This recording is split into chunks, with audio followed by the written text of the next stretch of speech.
But my next guest, the ranking member of the Judiciary Committee, is not among them. Senator Chuck Grassley joining us right now. Senator, you announced you'd be a no vote on Judge Jackson. What was the deciding factor for you? I think the deciding factor is that she would take advantage of holes that Congress leaves in law, tending to legislate from the bench, whereas it's Congress's responsibility to pass laws. It seems to me that she is not following original intent of the Constitution writers. That's very important to me. Relatively soft on crime. And another example, a specific example, would be her interpretation of the First Step Act of retroactivity in that Criminal Justice Reform Act that I wrote, that in turn she used to reduce sentences. She was overturned by the D.C. Circuit Court of Appeals on that, just to give you some examples of where I'm coming from. Were you surprised Mitt Romney switched, that he did not vote for her to go on the appellate court, but did for the Supreme Court?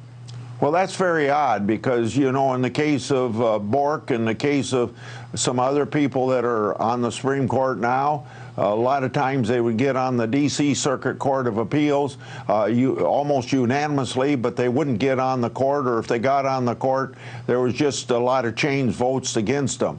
And this is kind of the opposite. When he voted against her to be on the D.C. Circuit and do it, no, I'm not surprised. Mitt Romney is a very independent person. You have to respect that independence of any individual senator and not question why they're doing it. I have great confidence in Mitt Romney. I disagree with him on some policy issues, but he's a very good senator.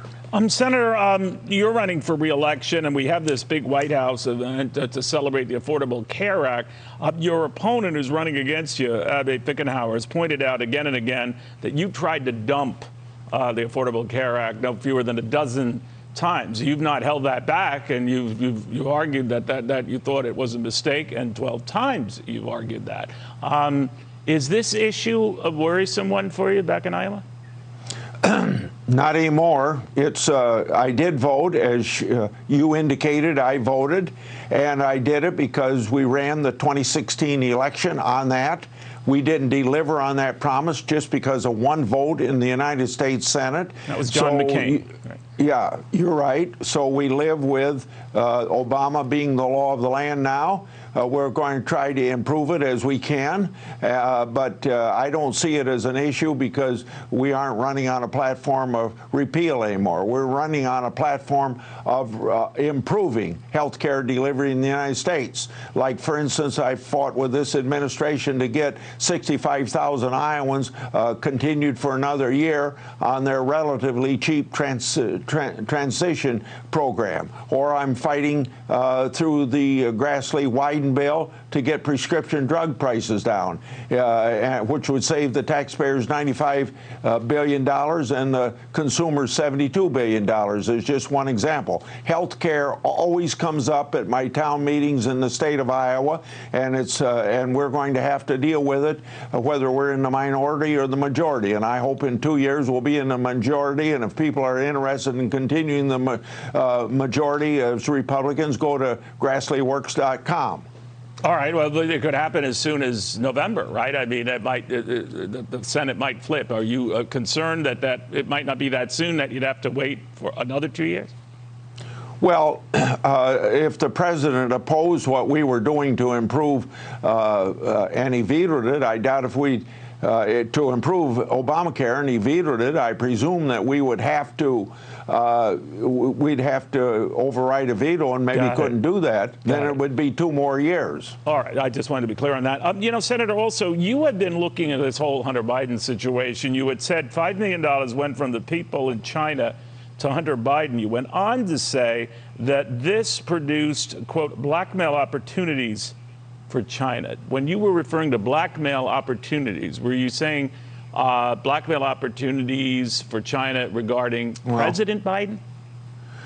Well, it's just a concerning question that I think is legitimate, based on the fact that Hunter Biden and James Biden have been in business relationships with Chinese business people who are active in the Communist Party, and in turn have relationships with the with the military in China, and China being a competition for the United States, both economically and militarily. I think it's something that's legitimate to raise. Do I have any direct involvement or any direct evidence of involvement of the President of the United States? Or absolutely not. But when there's people with a Biden name and it looks like they have close relationships with people that are national security interests of the United States, I think it's a legitimate question to bring up.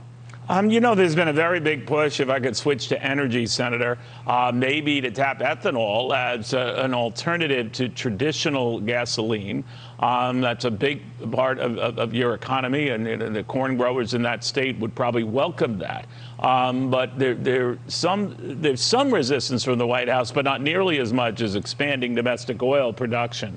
So where are you on this? How close is this to happening, that ethanol could become an energy resource again in this country?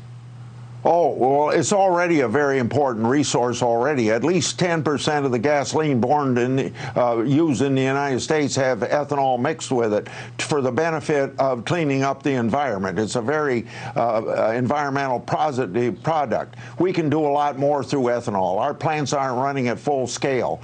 This administration, if they want to get down the price of gasoline, just move us from 10% of the ethanol in gasoline being mandated to not mandating it at 15%, but give every opportunity to use 15% year-round, because now it can't be used during June, July, August till September the 15th.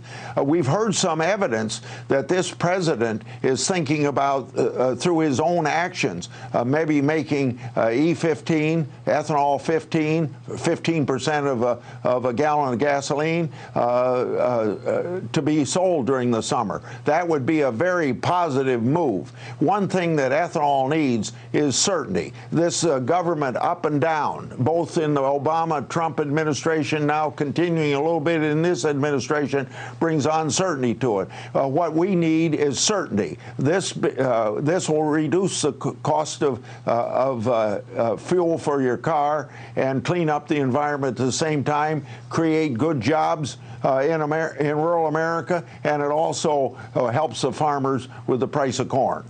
Senator Chuck Grassley, great catching up with you. Be well, be safe. Thank you. All right, Senator.